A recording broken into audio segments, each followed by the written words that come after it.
Have you ever thought that you needed to be rich to escape the UK?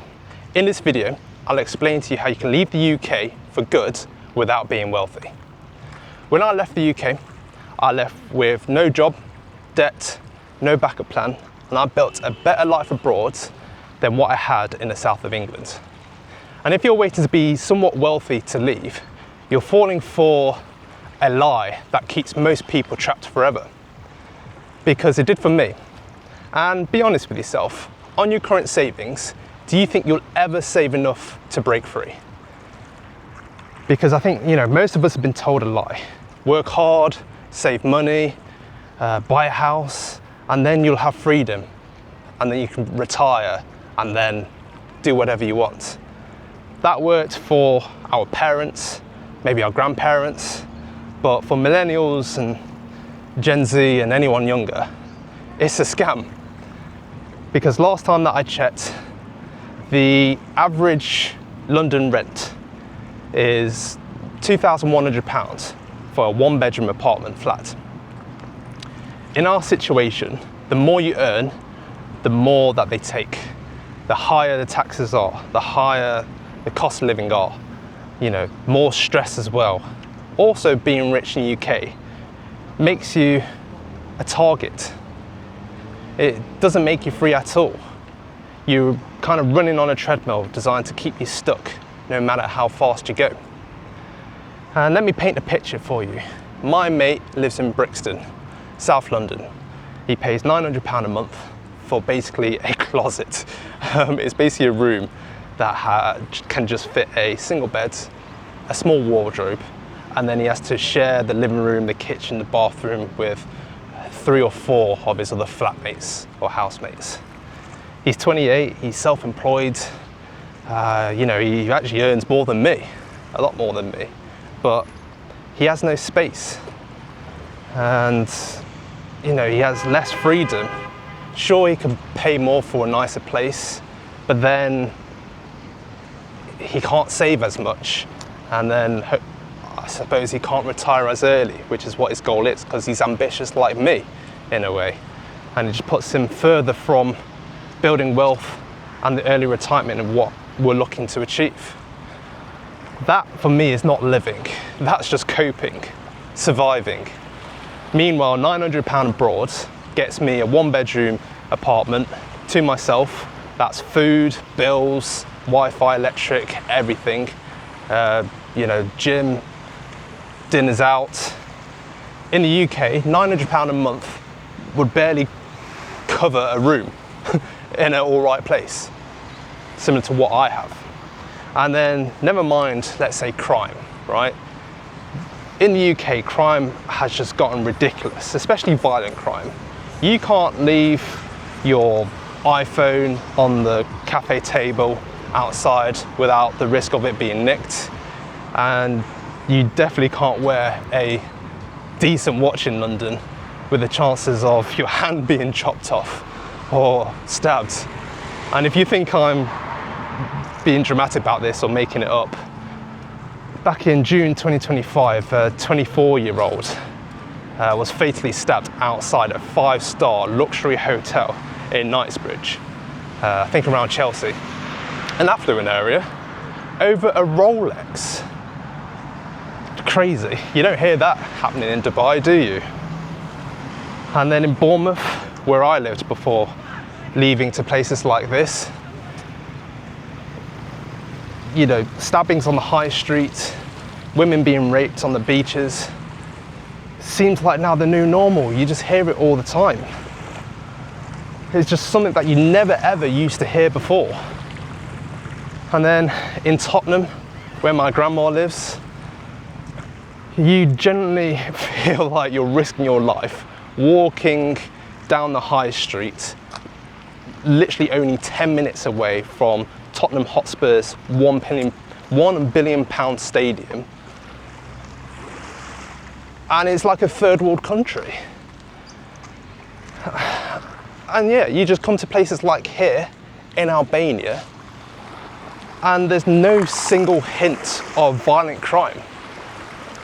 Sure, of course, with Albania, it's got the connotations with the mafia and things like that, but you generally just don't see that. I think they do all their business, you know, not on their doorstep, from what I see. But anyway, I digress.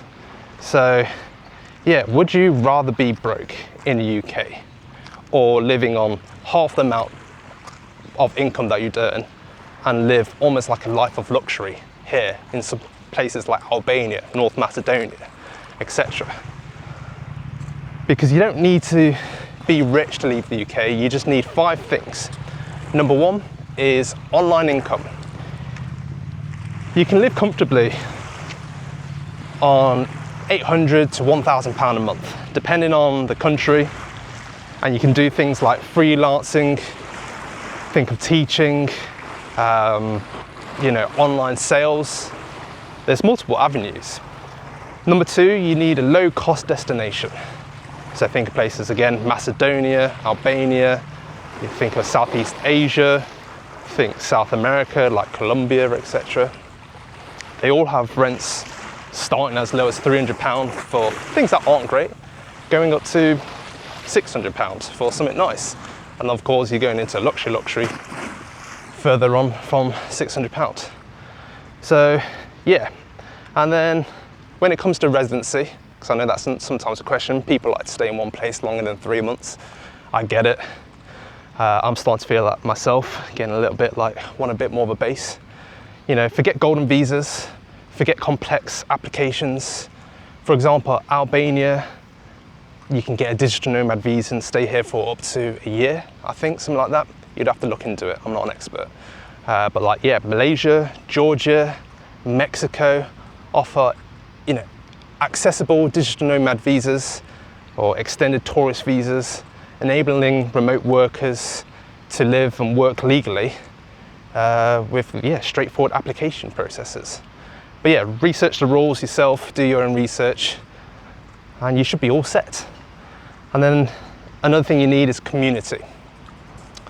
If you're leaving solo, loneliness is real. Luckily I came out with my girlfriend, so it's not too bad, but yeah, especially if you don't speak the language of the country that you're going to, my advice would be just join expat groups online.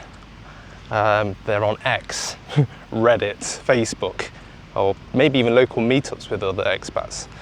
And yeah, I'm thinking of building my own community myself to kind of share tips, and just kind of network with a like-minded, ambitious community of, I suppose, entrepreneurs, remote workers or whatever. So if this is something that you feel that I should do, then let me know in the comments and I'll set one up. I've been thinking about it, but I've not yet committed to it. I don't know what the demand is like. But yeah, if you're genuinely interested, do let me know on any social media. And then the last part, number 5, I think this is the hardest one, is courage. Most people stay stuck because they're scared of the unknown, or they're just too comfortable in their misery. And if you can survive broke in the UK, you can definitely thrive abroad. And I know another question is like, what about healthcare? What about safety? Countries like Thailand, Turkey, Brazil, they've got world-class private healthcare for a fraction of the cost in the UK. Sure, you don't have the NHS and things like that, but the amount of money that you save, and you know, with the right insurance program, you're covered, you're fine. As long as you've got the right cover, of course. But yeah, and then in terms of safety, I feel safer here than I've ever felt in London at night. So if it was you, let me know, what's the first country you'd move to, or what's kind of on your radar if you're thinking of moving? And if you've already left, where have you gone? What's it like, and why have you gone? I would be really interested to know in the comments. But yeah, I remember when I first left the UK for North Macedonia, back earlier in the year, I was buzzing with excitement, but also terrified. I was thinking like, what if I've just made the biggest mistake of my life? But I would say that the real mistake was not leaving earlier. I should have done this 5 years ago. But yeah, I mean, I remember at the very start of the year, I looked at my payslip and I calculated that even if I doubled or tripled my salary, I still would feel trapped. You know, more money means more taxes, but still the same grey skies in the UK. And £1,000 a month would barely cover rent. Abroad, it covers everything. Bills, gym, food out, experiences, travel, etc. So, like now, I wake up by the sea, I walk home safely at night without having to look over my shoulder, and I feel like I'm actually building a future for myself. You know, I'm not rich, I just choose to live differently, and using the leverage of earning, you know, pounds and dollars and spending it in, I suppose, weaker currencies, like the Albanian lek. But yeah, I mean, in terms of yourself, what's holding you back? Is it fear? Is it comfort? Is it family? I know, yeah, you're probably thinking, yeah, what about family? I've got family. It's funny, I talk to my dad more now than when I did when he used to live half an hour away from where I was back in the UK. So, you know, you're only a video call away, and then they can come and visit, and you can have a better time out here than you would do back in the UK. It kind of felt like a chore visiting family time to time, but you know, when you don't see them as much, it's quite nice. You have a lot more to, I suppose, experience and talk about together. With jobs, you know, there's remote work everywhere. So, like, for example, you could be a programmer online, you could be a writer, you could be a marketer, you could do remote sales. There's like thousands of jobs online. Even like traditional jobs like teaching, you can do online, remotely. And then safety. The two places that I've been to so far on this journey that I've actually lived for a little while, not just a holiday, is North Macedonia and Albania. They both have felt safer than London. I walk around, again, without looking over my shoulder. And yeah, but I think deep down, for most young people, it's not about family or jobs or safety that keeps most people stuck. It's just the fear of change or clinging on to comfort or familiarity. And that's what the system counts on for you to stay trapped where you are. But picture this. This time next year, if you're stuck in the UK, you still got grey skies, majority of your income is eaten up by taxes and the cost of living, bills, it's just a never-ending cycle that's only getting worse. But now picture this instead.